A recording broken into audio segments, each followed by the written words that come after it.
Yeah, what is going on, everybody? We bike with another episode of From My Experience podcast. I'm your host, Rob. I also have the co-host with the most with me, J4. What it do? What it be? How are you? Hello. I am well. No complaints. Just staying with it. Staying the course. Yes, No complaints. It's been a good week. yes, Off to a yes. good start. And yours? You say what? I Often. said, yours? How's your week going? I mean, my week is starting off interesting. We talked off air about my Wayfair snafu. Wayfair sent me the wrong size bed. This bed I've been stalking for a year, but I'll get over it. They're gonna be able to replace it this month, so I'll be good. It's a nice birthday present to myself, so I'm not gonna complain. Good. It's happening for you, not to you. I have to that's like my quote that I always have to when stuff is out of whack. I'm gonna Like start. today. I I gotta had start using that. some logo stuff. Yeah, it's happening for you, not to you. Because it feels like it's happening to you and why me and like snap, snap. But it's happening for you. It's aligning. We just don't know the other parts. I So you have to receive wait it. for it. I receive it. Shout out to you guys, all of our listeners and supporters. We love you. Thank you for continuing to follow, like, subscribe, and share. You already know you can join the conversation on Facebook From My Experience podcast. Join the Facebook group. We have great discussions going on in there. A lot of laughs. I posted something really funny. I think that was yesterday that a lot of people could relate to. You also know on Instagram, FME underscore podcast. Please follow the Instagram page. Also, you can follow me personally, Rob, at complete with a K underscore vision.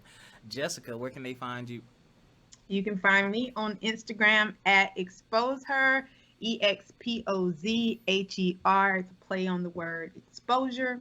So I'll be there. And And you can also find me at Lash and Soul, where I am the owner of a beauty and wellness studio located in Dallas, Plano, Texas. the owner. Owner. Shout Owner. out to our affiliates. Don't forget about our affiliates down there in the description, unless you're on Apple, it's not there. But on the rest of our locations, you will see our affiliates. Retro Mimi, those of you who like playing retro video games, they sell pocket size consoles that are capable of emulation, and you can take your gaming on the go. You can take your gaming on the go. Black water for some healthy water that is black. It is black because of the minerals and things that they put in there. Tastes delicious as well. Don't forget to check them out. Garner's Garden, who sells natural products. They sell skincare products, hair care products, and oral health care products.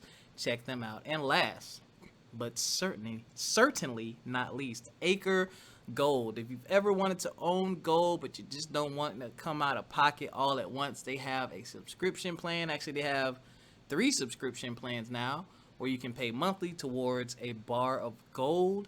And once your funds have reached the price of that amount that you selected, they will ship it to you in a nice, discreet, secure package for you to do whatever it is that you want to do with it. I don't know what I'm gonna do with mine yet. I'm gonna collect them. But shout You're out going to to our have affiliates. bars. You know what? Shout out to everybody that's been clicking on the affiliate links. They send me reports and the numbers are going up. I need y'all to buy something though. All right. Yes, yes, Speaking yes. of bars, I'm excited to introduce our guest for today. She is a poet, nationally ranked poet, visual artist, uh, crystal guru. I could go on and on. A personal friend of mine goes by the name Crush. And welcome to the show, Crush. Why, thank you, thank you. I've been over here holding my breath, wanting to react the whole time y'all were talking. And I was like, I'm not introduced yet. They don't know I'm here yet. You can't say anything. Thank you for Yes. having me. Welcome, welcome, welcome. Thank you for coming on. I'm excited to talk to you today. Um, we're gonna hop into it. It's gonna be conversational, so settle in. How did you get into poetry? Like, everyone spits bars of some type, whether you rapping, and people, everybody has their thing of creativity. But Rob, even before we started, we talked about just your consistency and you really taking your craft seriously. How did you get started in poetry? Well, okay, before I hop into that story, can I just say, great Yes, segue with the bars, and I love it. All right. thank, thank you. I need I to get some tried. of that. I need to get some of those affiliate information links from y'all afterwards because I definitely want gold. I'm always really scared that something's gonna happen, like it's gonna get stolen or a fire is gonna happen, and then my money's gone. But you know, also I want to try this black water. I need to. I need I to. have not tried the black water, but Rob has tried the black water. I'm okay. So those of you who have not tried black water, it's good. It's a little thick. It's not. Yeah. Okay. It's a little thicker than water. So I just want to prepare people for that. But it's So the good though. viscosity here is a little on the thicker side. Is that what we're saying? Like pulpy orange, like high pulp orange Like juice. No, it's not like that thick. milk or orange juice? Probably. I don't know what's that thick actually. Probably like if you've ever had liquor out of the freezer, it's not. Oh. Let me just be quiet. I'm messing it up. All right. Well, I'm just gonna try it. Yeah. I would like to try it, so I'll get those links from y'all later because I didn't write them down when you were just talking. So sorry, you asked me a whole question and I went on a whole tangent. It's okay. It's okay. So So- poetry. Oh, I thought you forgot the Poetry. question. Go I got ahead. into. So I got into poetry because I was trying to pull myself out of a dark place, out of a dark mental place that I was in. I never really saw myself as a poet prior to the last couple of years. I just started going to Heroes Lounge because Dallas Poetry Slam was there every Friday, and so I don't even know how I ended up there the first time, but I started going every Friday. I'm like, I like this. This is a cool it's a cool atmosphere. I'm connecting with these poets and their stories, and it's making me feel good. So I started going every Friday as a treat to myself. And eventually I was like, I went through something else that happened, and then I wrote about it. And I was like, you know what? I'm gonna try this. I'm gonna get on the stage. So I got real drunk one night, and I got up on the stage, shaking with my little notepad, and I spit my poem, my very first poem I had ever shared with anybody. That was about 2.5 years ago. First time ever sharing a poem, and the energy that I got from the audience was amazing. So I was like, I think I'm gonna keep doing this. So I just started kind of studying. I went to some writing and performance workshops. 6 months down, 5 or 6 months down the line, I tried out for the Dallas Poetry Slam team and I made it. And the rest is history. The rest is a whole lot of hard work and grinding and no sleep. And yeah. I didn't realize that it's been that long. I feel like I might have been at that show. The very Was that? Say it again. at Heroes. I don't think you were at the Oh very no, it wasn't at Heroes. This was at what's the Sue name? Ellen. Sue Ellen's. Yes, I Yeah, couldn't think of the that name. was still at the beginning of my journey, kind of. Yeah. Got you. Got you. So I always thought the dots represented in your logo were more of a design factor, and it actually is an acronym. So would you like to share that with us? Sure. CRUSH stands for Creating Realities Using Spiritual Hands. Oh. Yeah. So I had to make an acronym out of it because I just felt like CRUSH was, I don't know, it was like just not, it didn't mean anything, right? It was kind of like I thought of this name, but then I was like, but it doesn't really mean anything.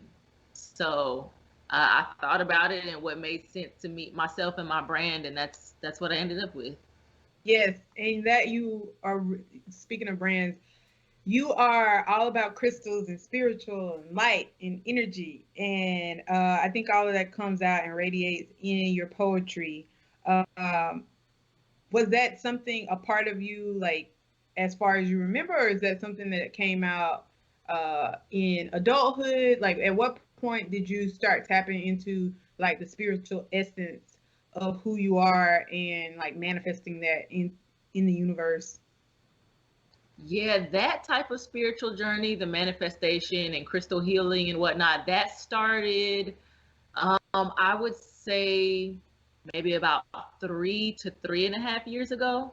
Um, I had long stepped away from the standard idea of religion, um, but I was trying to find another way to connect with God outside of that. And this is what I found, and I found that I could connect with God and universe using certain spiritual tools. And so crystals were the first thing I really got into about 3.5 years ago, and then from there I just kind of did more research and figured out my own connection.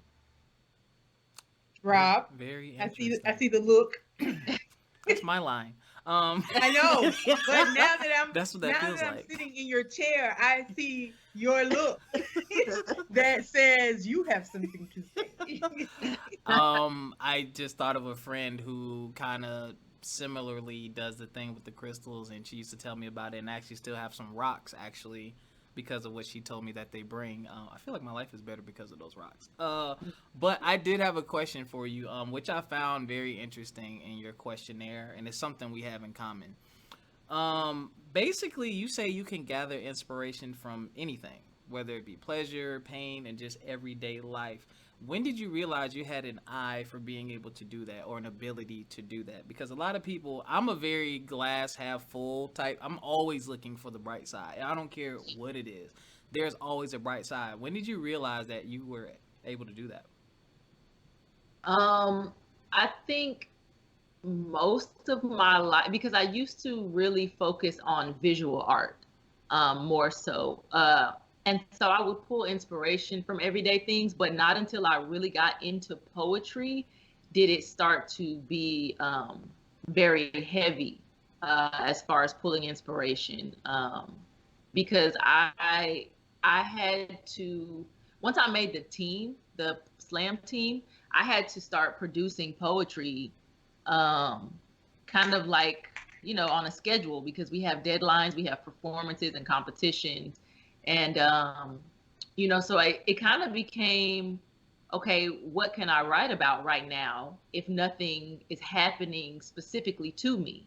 Right? Because a lot of the times we sit down and we write because we had a terrible day or a terrible week and we're trying to get our feelings out and somebody did us wrong and we want to write about that. But if nothing's specifically happening to me at the moment, where can I find the inspiration? And I started to find that one day, and this is a true story. Literally, I was walking outside of an old building that our old job used to be at.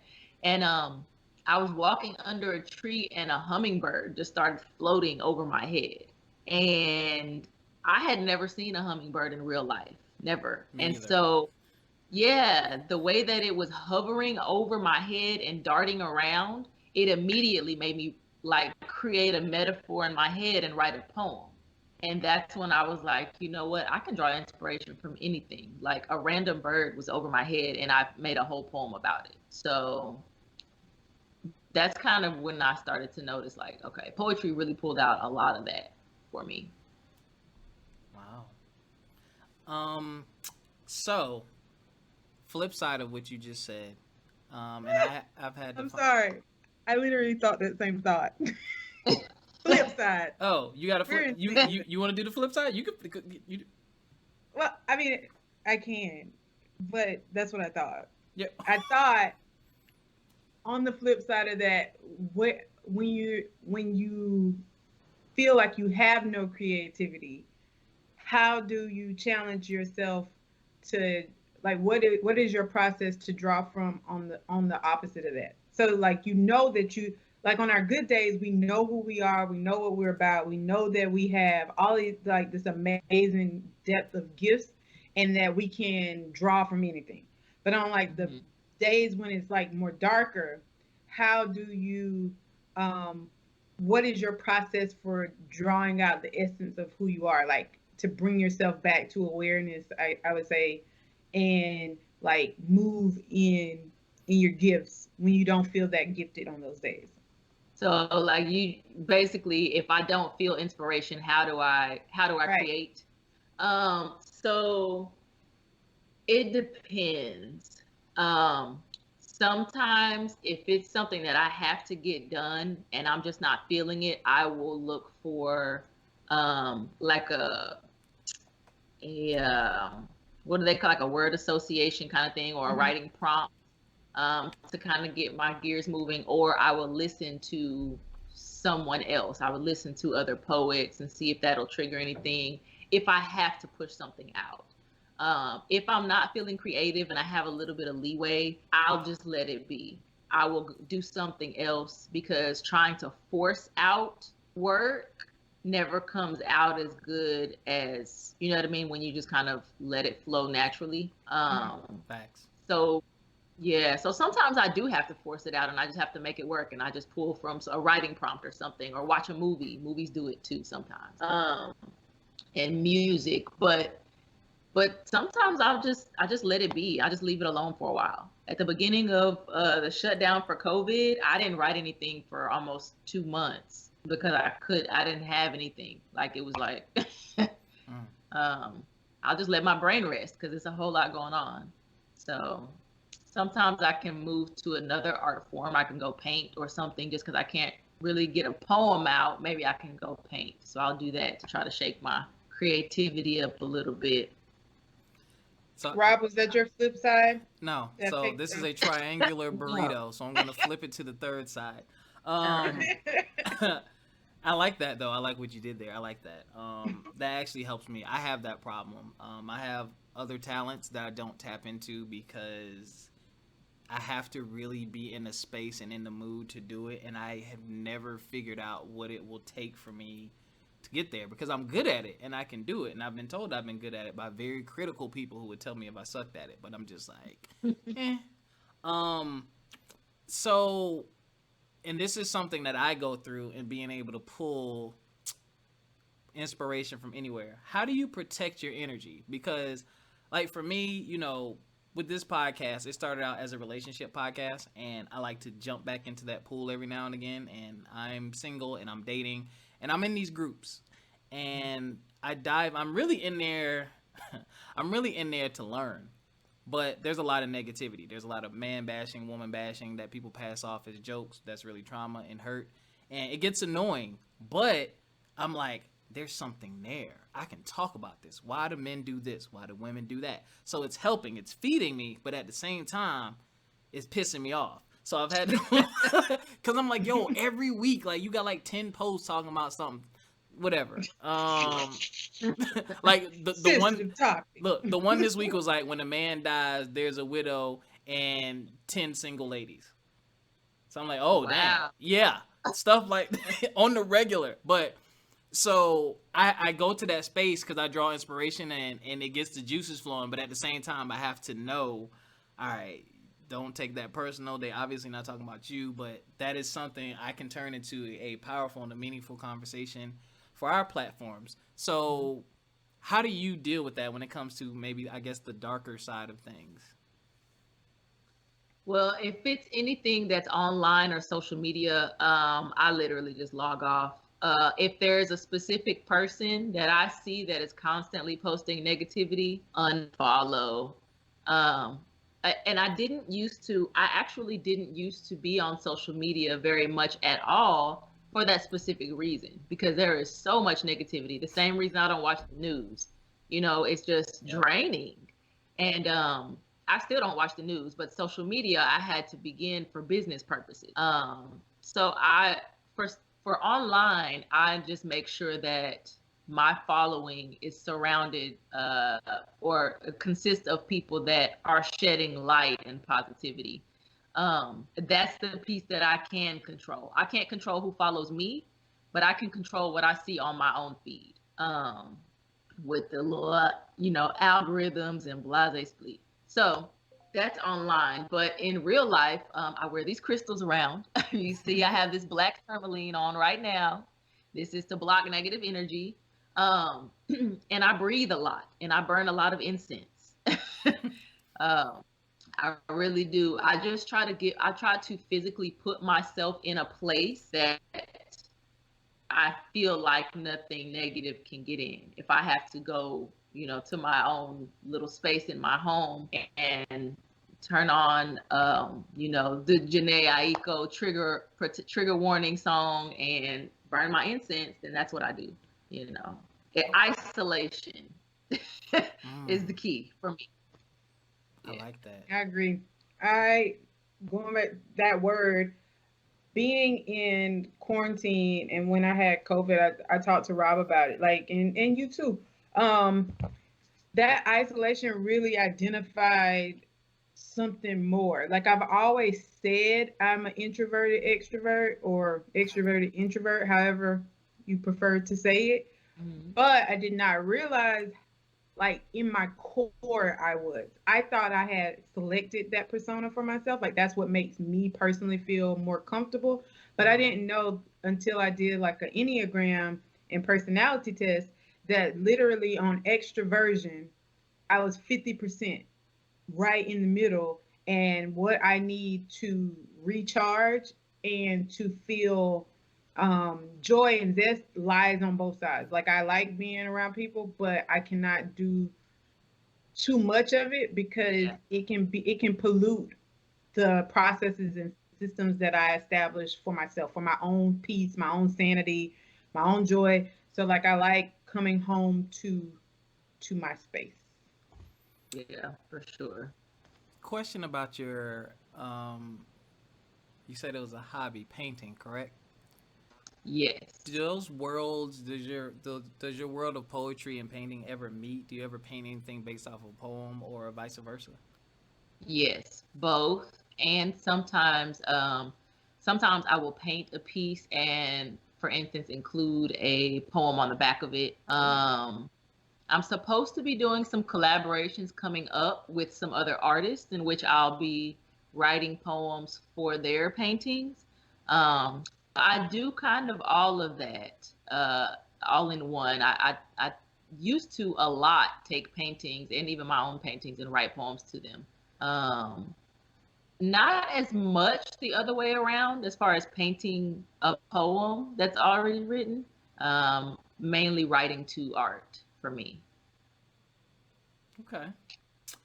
Now I saw something else interesting, and I closed my eyes and I took myself there like I was growing up with you. Your grandmother's house. When you talked about the chasing the fireflies and the lake in the back, what are some of those memories like? And have you written about those or painted anything in relation to that? Not painted, but I've definitely written a couple poems about it. Um, it's Those memories are very vivid for me in my childhood because I was there every summer. Well, I went to visit my dad. My dad and his side of the family, they live in North Carolina. So it's kind of real country out there, a lot of trees, a lot of, but we would go to my grandmother's house, which was in this little bitty city called Jamesville. There was like no Walmart, no grocery store. There's one church, there's one P.O. box, that kind of town. Dirt Ooh. roads. So yeah, we would go there. So it was literally just enjoying nature when I was there. We would run around in the front yard and chasing fireflies was one of my favorite things in the dark. Um, but we would also, my dad and them, they fish and they hunt. They're country boys. So we would go in the back, and there was a long, long wooden staircase that we would go all the way down, and it would lead to a lake, a big lake, and we would just sit down there. We would swim because it used to be clean. It's not clean anymore. It's very dirty, but um, we would swim in there. We would dig up clams and bring them back up for my grandma to cook, and it was really good childhood memories. Country stuff. I love it. Just I no, know, not I that. can relate. That's what I grew up in. Minus we had a Walmart, but all everything else, and we had more than one church. But for the most part, like it still was that same kind of lifestyle. Like I remember swimming in the lake and Lawton Park and all these different places that are now, I don't want to say tainted, but impacted by people, and like the more that we've detached ourselves from that type of living, that you notice the effect of it. So even as I hear your uncle's hunting and fishing, like people, a lot of people don't do that now, like or they're like the lake that I used to swim in is no longer there's a plant on it, so it's very contaminated. So it's just Uh, interesting, like these memories are so pure because they are kind of going back to the connection we had with the earth and that reverence and that fulfilling nature. And Rob, you can relate. We talk about walks and like Yeah. exploring the scenery around. Like really, that was something I saw on your page too, Crush. Just touching the tree. Like we walk past these trees all the time, but do we take a moment to like touch it and to feel like the difference in this bark of a tree or this bark of a tree? And it seems insignificant to some people, like, okay, y'all doing way too much. You talking about hugging trees or touching trees or a bird. But when you really connect on a deeper level to nature, I think it opens up the possibility within ourselves and recognizing that our small, insignificant, seemingly the same differences are very valuable and they have purpose, and that sometimes the bark is that way because it feeds that way. Like sometimes yeah. it's like that because it protects itself from the environment in a certain way. And as you start learning these things, I don't know, it just really mirrors who we are in this big creation. Like we are all different. Mosquito and my country self sees it and has to try to You better swat not at do the it. hand I clap thing. did. I did it with the one One hand hand. the listeners would not hear. Okay, sorry, squirrel. But with all of that being said, like we are just one in this universe, and like I think that we like connecting with that and exposing yourself to nature in a deeper capacity besides just uh, a means from like an interim, like I gotta go outside to get to work, like, Yeah. or I gotta Yeah. go like in passing versus like truly being in it, and now you are the outsider. Like I think you get a lot from that. At least I always do. And speaking to nature people, there's always this like, wow. I feel like I'm always taken aback by nature. Yeah, I can definitely tell the difference in my energy and in my spirit when I don't take the time to spend Yep. outside in nature, Even just stepping outside and kind of sunbathing for a while makes a Hmm. huge difference in my energy. So, Yeah. I Yeah. did like when I was on quarantine, like the 2 week quarantine. There was a few days where I didn't, and then the day that I did, I was just like, "Oh Lord!" Like I could at least be doing this. Like this is yeah, accessible. Like I don't have to be. And it just felt so good to sit out there, like you said, and take it all in and breathe in. Even the breath that we take inside is not. It's a different like oomph to it when you take a deep breath outside yeah. because it's endless. So, Yes. Rob, Connecting with nature is definitely I need to do it, Like but what? it's in the 30s. So no. Um I Rob, can't know. do it where are right now. you? Huh? Where are you? I'm in Northern Virginia. Oh, It's uncomfortably cold right now. Yeah, but yeah, that is important. And I'm from South Carolina, so I used to walk around barefoot and all that stuff. I used to love that, just really connecting with Earth, walking in the grass, laying in the grass, playing tumbleweed. Oh my Yeah. goodness, and getting a butt Eating cutting the because my weeds. clothes was dirty. I used to eat the weeds, the sour ones. I'm like, no, that's What? sour. That's kind of sour sweet. I used to eat the boy. honeysuckles. Yeah, now I did used to eat the honeysuckles. You just clapped the I mosquito hope too. you eat that. I did. Y'all, I I apologize for the listeners, but if y'all can see my arm, like the people, like Rob You got and get your big. Crush, arm off. We don't want to. there's like 5 mosquito bites on the back of my arm, two on my kneecap. This Oh my thing has Oh, to gosh. no. go. Speaking of nature, as I speak of nature and try to kill nature, but see, this Oh is my my goodness. environment. If it They wasn't in belong my outside. environment, then it would not be Flat. danger. Yeah. Crush, tell us about your it's poetry slam team, correct? Yes. What so what is I know this is so backwards. I should have asked this earlier. So what does that entail and is it competitive? Like tell I've And it's Dallas Poetry Slam team. Just want to put that out there. so what is it like? What's it about? Yes. So the Dallas Poetry Slam team is definitely a competitive team. We compete nationally. So it's like a sport. And I explain it to that way because a lot of people, even myself, before I got into it, didn't realize it was such a thing. I didn't realize that I was going to be practicing with my team, you know, 3 to 4 nights out of the week for 3 hours at a time, Whoa. coming up to a competition. You know what I mean? And it's a lot because it's like, okay, you're writing, you're taking your time to write, and then when you write, you have to memorize, and then there's not just individual pieces, but there are group pieces that you have to write together and memorize and perform together. Sometimes there's choreography, not like, the nutcracker type, but just, movements that have to go along and be in sync with your poem. Um, so it is a lot. It Last year, before our national competition, there was nothing else that I had time for.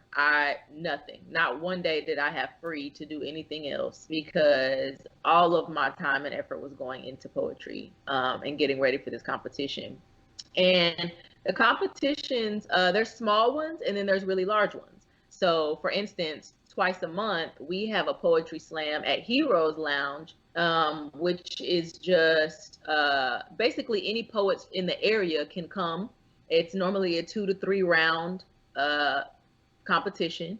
There are judges there that score you, and you win money at the end of the night. The first place prize is, a pot of however much. Um, those are the normal competitions, and then there are the larger scale ones, which are, for instance, the national competitions that we travel. Last year, we went to, actually, we had one in North Carolina. We had one in Albuquerque, New Mexico. Um, I had an individual competition in California, which that was actually a global competition. So there were people that flew in from Australia, Africa, Wow. India to compete. Um, and that was my first time in something that large. So last year I was ranked 30th in the world for poetry as far as performance competition goes. Sheesh. Yeah, and then this year, this year, during the Women of the World Poetry Slam, which is it's also set up as a global competition, but it's only for women that are or anyone who identifies as female can compete as well. It's set up as worldly, so we did have a girl from Israel and somewhere else, but the majority of the competition came from inside around the United States. So while I could say I'm 15th, ranked 15th woman in the world, I normally say in the nation just because, 90 out of the 96 women that were there were from around the United States. Gotcha. So that's kind of how it is. It's really like a sport. You have to commit, and you're obligated to it. It's a contract and all that. So but it's fun, and I have learned a lot. I have learned so much. The connections that you make with people are beneficial, and it's been a great time. You aiming What's for the number that? one spot? I What did mean, you say? you always, I missed the question. What did you always. ask her? I said she aiming for the number one spot. Oh, she better be. That's Yes. always the goal.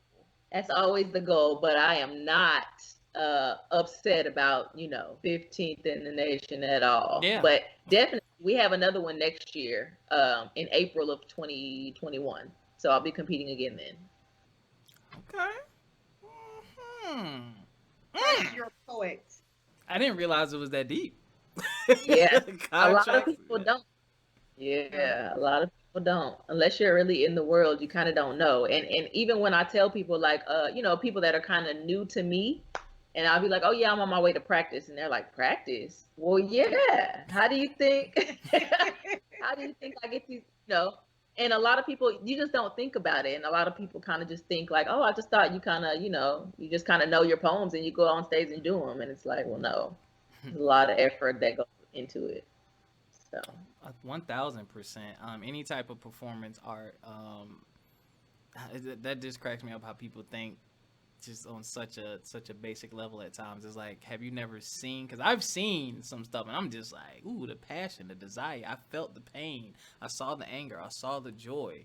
That's a lot. It's a lot to convey emotions correctly so that someone who is listening to it and receiving it receives it the way that you want them to.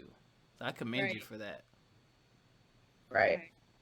Thank you. I So appreciate what that. has poetry, I know you say you've learned a lot and how you got into poetry. What has it given to you uniquely out of all your art forms? Like what what is it specifically? Is it the fact that you find inspiration from, you can find inspiration from anything, or is there something that it like fuels an undercurrent for you? Poetry really opened up the opportunity and the window for me to create a brand, an impactful brand, because I had my art before, which I had, the business Crave My Designs, which I was doing work under, but the impact and the way that I've been able to build my brand didn't come until Crush came. And I think it has allowed me to make connections that I never would have made before, to have experiences that I never would have had, and I've just learned a lot about creating, and I guess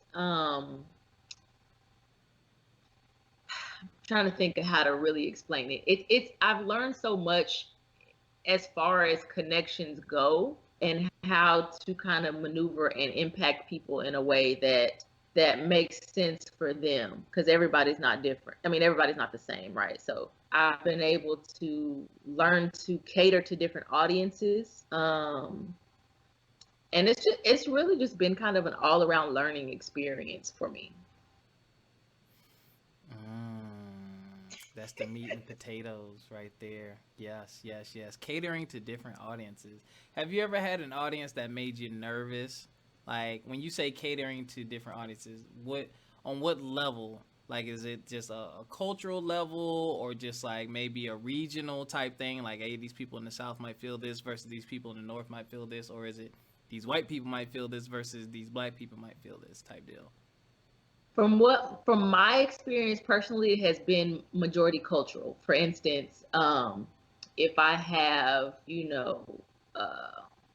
a majority black poems, for instance, subject matter of, slavery or whatever the case may be, a black power type thing, and my audience is all Caucasian, then yeah, I may get a little nervous that they're not going to receive it well, right? Or for instance, and I have been in that situation, and I have also been in situations where I have this poem about homosexuality versus the highly religious family that I grew up in. And I got to a competition that was literally being held in a church. Ooh. And I was like, I don't know. Should I do it? I don't know if I should do it. I didn't do it, but I should have did it, right? I should have did it because although it was in a church, it was a poetry competition, and poetry competitions are uncensored. Sometimes I get in front of I've got an audience full of like an older crowd, old school minds that don't necessarily want to hear me saying anything opposite of the Bible, you know. Um, so sometimes sometimes I will gear away and find something that is more appropriate for the crowd. And sometimes I say, I'm going to shake it up because they need to hear this. I love that. Like it. Yeah. We're connecting here because I go through that when I DJ. You know, I Mm-hmm. like to ask them what kind of crowd I'm gonna have, and I curate my playlist accordingly. But sometimes I throw something out there just to see how they're gonna react. I'm like, y'all need some of this flavor. Here you go. Yeah, Right. You never know. I likes that. Jessica, your wheels are spinning. I'm just thinking, thinking Thinking about and that mosquito. say it again. Yeah, I said, partially. I'm trying to be present here as I sit with 72 mosquito bites in the jungle of my home. Oh my gosh. However, um, it's just interesting to see how you transition from these different spaces because um, when I think of your poetry, I think of like two different genres, mm-hmm. which would be either um, more social justice, I would say. Mm-hmm. And then I think of erotica, which are like two different paths. What is your favorite? Oh, erotica, you say? Yeah. Erotica. Freaky Friday. Yeah. Yeah, erotica has become a very large part of my brand, but mainly because, I mean, okay, but sex sells. You know what I mean? Yes. Sex sells, and not that I don't enjoy it. I mean, you will be able to tell by the way I write that I enjoy it, but um, I don't know that I have a favorite only because it's kind of like I really like how people gravitate towards my erotica, but at the same time, I don't want to be just a sex poet. You know what I mean? Like Yes. I have a lot of subject matter and content to cover. So I use the erotica for attention grabbing, and you know, people like to hear that. It is what it is. Um, but my favorite, I think I have a couple poems that are very intricate as far as wordplay goes. Um, I'm really trying to get into an arena where you can put my poem on a piece of paper and it makes the same kind of impact as if I was yelling on a stage. Mm. So, um, but that takes a lot of writing skill, and I'm still pretty new to it. So I'm really trying. But that when I get that mastered, I think that is going to be my favorite arena is mastering wordplay in a way that is incredibly impactful. Um, but right now, I mean, I just really like. I, I don't. I say right now I don't have a favorite because my favorite feeling is just being able to connect with the audience. When I have somebody that comes up to me and says, "Oh my God, I was in the audience crying because of this poem that you just did. I'm going through the same thing," something of that nature. That's my favorite feeling. Mm. So that can happen with a variety of different type of poems depending on the audience. That's where I get most of my pleasure from is how I connect with the audience. Wow. We're I wasn't connecting. trying We're to. connecting. That's how I feel like when I get feedback from my experience podcast people or my friend texts me or someone's like, I listened to the show, you did a great job. I'm like, oh. Like, yeah, man, that was good, man. My girl, blah blah blah. And I'm like, yeah, brother. Yeah. Yeah. Oh man. So bad. I feel away. I only got two more questions. All What? right. Are you judging me? No. You know I always do this when I get to the end of my little spiel. I Right. want to give you the floor to talk about. Actually, I lied. 3.5 questions. To floor to talk about who inspires you. So Wayne Henry and is it Candies and Taya? Xantia, yeah. Okay. Um, so Candy is my coach for the Dallas Poetry Slam, but she is also the CEO of Dallas Poetry Slam organization, which does a lot outside of poetry as well. You know, there's collaborations in the school system with teaching artist programs. There's community service type things. She's also putting on these national competitions, the Women of the World Poetry Competition. She's basically the head of it. She is the head of it at this point. So as a Black woman, a Black businesswoman, creating these type of spaces is an inspiration to me. Wayne Henry is he has been a member of the Dallas Poetry Slam team for the last 5 years. So I've gotten to work with him for about almost two of those. He is an inspiration because he is not, if you would have met him in his earlier days, and I didn't, I just know from the stories that he tells me, you would never think of him as a poet. You would never think of him going that route. He chose that route as a means to make a better life, right? For his family. And he is so incredibly intelligent in a way where you know how you meet like those hood dudes, like they grew up in the hood, and and you would never think by looking at them that they are ridiculously intelligent. That's him. And so he's such a good writer. That is someone that I aspire to write like. And even just his demeanor as far as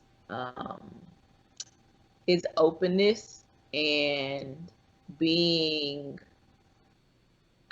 understanding in a way that kind of surpasses a normal conversation. You talk to certain people and surface level, but the way that he relates and speaks, you can tell this is why he writes the way he writes. Like his mind is crazy. So those are the two people that I put down for inspiration for that reason. Okay. That's very dope. I always talk about on here people having mentors and someone that is in your field or in your world that you can talk to and draw inspiration from. So I'm very glad that you have that. That's definitely going to be something that's going to help you propel forward. And speaking of propelling forward, I got to learn to rephrase this question because the last 2 or 3 guests have kind of like, they've made me like rephrase this question. I typically ask someone what their goals are, what their plans are for the future, and most people like to live in the moment. So I'm gonna throw that question in the trash. You look like you probably would say that based off of this conversation and what I've learned about you thus far. So I'm gonna say this. I'm gonna go back to my old question, which I need to get back to anyway. What words of wisdom do you have for someone who's listening to this, who is just getting started in the field of poetry, or someone who's just considering getting in but they're unsure, since you have this experience? Okay. If you don't mind, I'll kind of roundabout both questions. So I don't necessarily like, the interview type, where do you see yourself in 5 years? But I do have a kind of a path because of people around me. Okay. So for instance, and this is kind of another, a leg over from inspiration, people that I have surrounding me, like Jess, for instance, that has her own business, literally has been running her own business for a couple years now. And then I have another friend that's really close to me, Tyra, who has been grinding and grinding in order to get to a position where she can leave her job and work for herself, you know what I mean, and be able to support herself. And that kind of thing is an inspiration to me. The way that Tyra, for instance, creates, the way that her mind works, and the way that she creates opportunities for herself is a big inspiration to me. So that is kind of the area I'm trying to gear towards, okay, right? Because I still work in the corporate world and I'm fine with it for now, but eventually I would like to be able to create in such a way that I can create my own space in that format. So for someone just starting out, I would say be open to unlearning and then relearning, Mm, right? mm. That's such Nugget an important, alert. yeah. You need Gotta to let write these that people down. know to write stuff down because that is a major nugget. Yeah. 49 minutes and 40 seconds. Write that down. You supposed to be writing it down too. Yes, I am. Yeah, our nuggets are like those things that people they just yeah. But go ahead. You just said, whoo. Go ahead. Mm. Repeat it for the people, Crush. The nugget of the day is be open to unlearning and relearning, because we have so many things that are hardwired into us, just from growing up, and we don't even realize a lot of those things. And those things, being open and letting go of some of those things for myself, is what has helped me open up so many doors and make so many other connections with people that I normally wouldn't associate with, or normally wouldn't find any connection with, or something of that nature, right? So I have had to unlearn a lot of things and relearn a lot of things, and just being open to um, learning in general, because even I think ego is such a big part of Mhm. everyone. And it's hard for me. It's always been hard to hear somebody telling me what to do, and sometimes you need to listen, and right. Yeah, I'm with Some, you on that. yeah, so for me, that's what it is. It's like being completely open to learning, and letting someone else guide you, not not steer you completely. You still have your own thoughts and beliefs, but being open to learning and being guided. Because if I had went about this journey as if I knew everything, and I'm just doing this because, whatever, I know what I can do and I know what's best for me, I wouldn't be where I am now. I had to let my guard down in a lot of ways and be open to things that I would have normally been closed off to kind of broaden my spectrum. You nope, this is not even a joke what I'm about to say. You might have just saved somebody's life, literally and figuratively. I was just this is something I hear a lot of successful people say, and I don't understand why so many people miss it. I guess they're comfortable. But to touch on what you said about being willing to unlearn, um, for you all out there listening, for you to be able to unlearn, that means you have to put yourself in a vulnerable state. That means you have to get rid of what you thought was right and what you thought was correct, some of it, and clear that mind. And that means that you are no longer the smartest person in the room. And a lot of celebrities and famous and successful people say if you're always the smartest person in the room, then you're in the wrong room because you're not going to learn anything. And I gained that experience from real estate. Like real estate was, I mean, I'm smart. I can pick up on a lot of stuff fairly quickly. But that was the first time I've entered a career field where they had their own language, they had their own rules, their own rate. It matched up with nothing I ever did in my life. Nothing translated over, nothing except for my relationship with people and talking and dealing with people. But even that I had to curve because I had to always speak to them in a professional manner, whether I was in the office or out of the office. And I, like you said, I had to unlearn a lot of stuff that I thought about people and just the way things work and the way things should be, because it's like that doesn't matter in this world. In this world, it has to go like this or it's not going to work. It doesn't matter if it's right or wrong.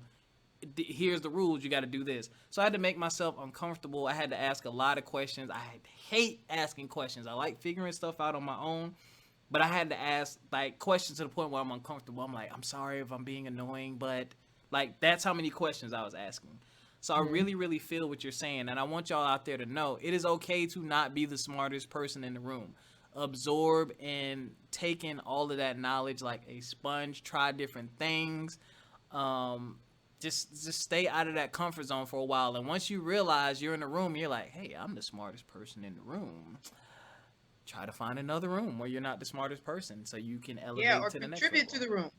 Yes. Yeah, and if you're the teach and smartest one, you lead in should the be room. contributing for Like, don't sure. sit in the room. So, Yes. um, I want to piggyback a little bit off of just that example. I think you explained it well in saying that you don't know everything. And going back to Crush's analogy of being hardwired, it's kind of like you hire, like sometimes when you have these we come to something and we'll say like, oh no, it's like that because, and you think you have totally understood why this thing is happening. And so in a floor, for example, the floor is cracking, makes a noise, and you think you know, oh, that happens because XYZ.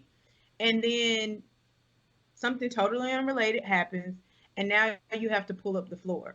Well, you hire an expert, someone who knows more about flooring and all of this for that reason. And sometimes when you get in there, you discover, no, it was not what you thought it was. It's actually this one little thing, and if we remove it, it levels out the floor, levels out the sound, whatever those issues are. And I think that we have to really give in to that, the nature of that. Yeah, I maybe wired this like this, but some of this wiring may not have come with the product. It may come with the trauma. It may come with the experience. It may come with all of these other things that happened to me, not just because Jessica was born and it came with me. A lot of it comes in our experiences and in our traumas.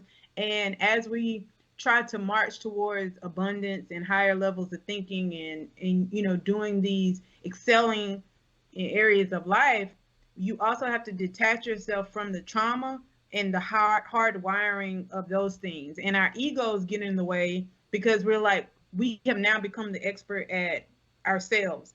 And I don't think that you ever, like, you need to learn yourself and know yourself, but you also need to be open enough to that there's so many corridors and we're so expansive in who we are that I don't know every room in this house. I don't know everything that's within me. Like, I'm still learning these things and I'm still being exposed to people. Some people can tap into corridors of who you are that no one else like knew that was back there. I didn't know there was an extra room back there. Like, and I think that that's how we are as a person.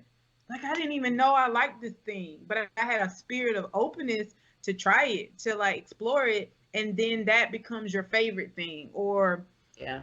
it's just so many layers to it that I think that if we really have to be open, like open to life, open to possibility.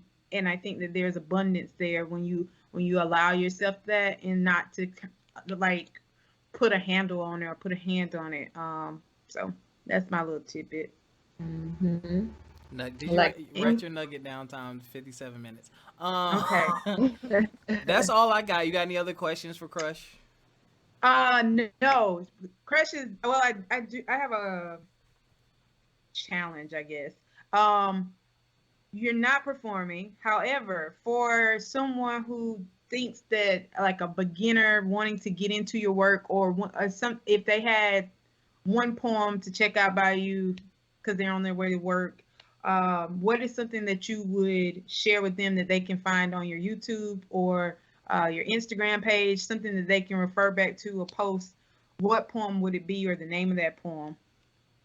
I would say probably Pray versus Pray. That is available on my YouTube, which I don't know if I think it's under Crush. Yeah, my YouTube is under Crush with the dots in between each letter. My Instagram is at crush_your_poet. On my Instagram, you'll find a bunch of videos on my IGTV, but the Pray versus Pray will be there also. Gotcha. Anything else, Rob? Any other websites or locations you want to shout out? Any events you want to promote? Any slams coming up? Anything? This is your time to shine and tell everyone where they can come support you. Okay. So everything, I'm gonna list off a few things, but if anybody doesn't remember, everything can be found posted on my Instagram at crush_your_poet. My website is also in the link in the bio of my Instagram. On the website, I have merchandise like poetry books. So I have like one kind of a regular poetry book, and then I have an erotic chat book that's on there as well. I have t-shirts like the one that Jess has on today, which says, that one says breathe. but it's upside down. It's a reminder every time you look down to just stop and take a breath, just breathe. I have another shirt on there that says more than enough, and another one that says sexuality is fluid, swallow it. Are my more popular taglines. And speaking of fluid, I host a what we call Fluid Fridays with Dallas Poetry Slam every second Friday of the month. So this Friday coming up, it's basically a queer open mic night. Uh, Poets, singers, comedians, whoever come to Heroes Lounge, um, and just do an open mic, share whatever they have. But we Dallas Poetry Slam is at Heroes Lounge every single Friday at 8 p.m. The events just vary per week. And it's a great And event to check out if you haven't. I always enjoy it when I go out. It's very low key, chilled, nice vibe. Get your arts and your drinks and your food, and you can sit if you get there in time. So yes, get I there in enjoy it. time. Yep. We have an erotic show coming up also, which will not be held at Heroes, but the address will be on my Instagram as well. Not the following week after this Friday. So again, just following my Instagram is really kind of the best way to see where I'm performing on any given time. Well, thank you again for joining us. You have actually helped calm my nerves. I had a not so good day today, and your energy and your vibes have really helped out. Same for you, Jessica. Um, Thank you. Once again, everyone, thank you for continuing to support, to listen, like, subscribe, and share. All of Crush's information will definitely be in the description. Don't forget about our affiliates, Acre Gold, Retro Mimi, Gardener's Garden, and Black Water. Don't forget that you can join the conversation on Facebook with us from My Experience Podcast. Join the group. We are growing. We are growing. You can follow us on Instagram, FME_podcast. You can also follow us personally. You can follow me at complete_vision. Complete is spelled with a K. Jessica, where can they find you? You can find me on Instagram at exposure, EXPOZHER, as well as at Lash and Soul, LASHANDSOUL. Until next time, ladies and gentlemen, take care of yourself mentally, physically, financially, and we will catch y'all next time. Peace! Peace. Oh, I just hit my elbow on the hole.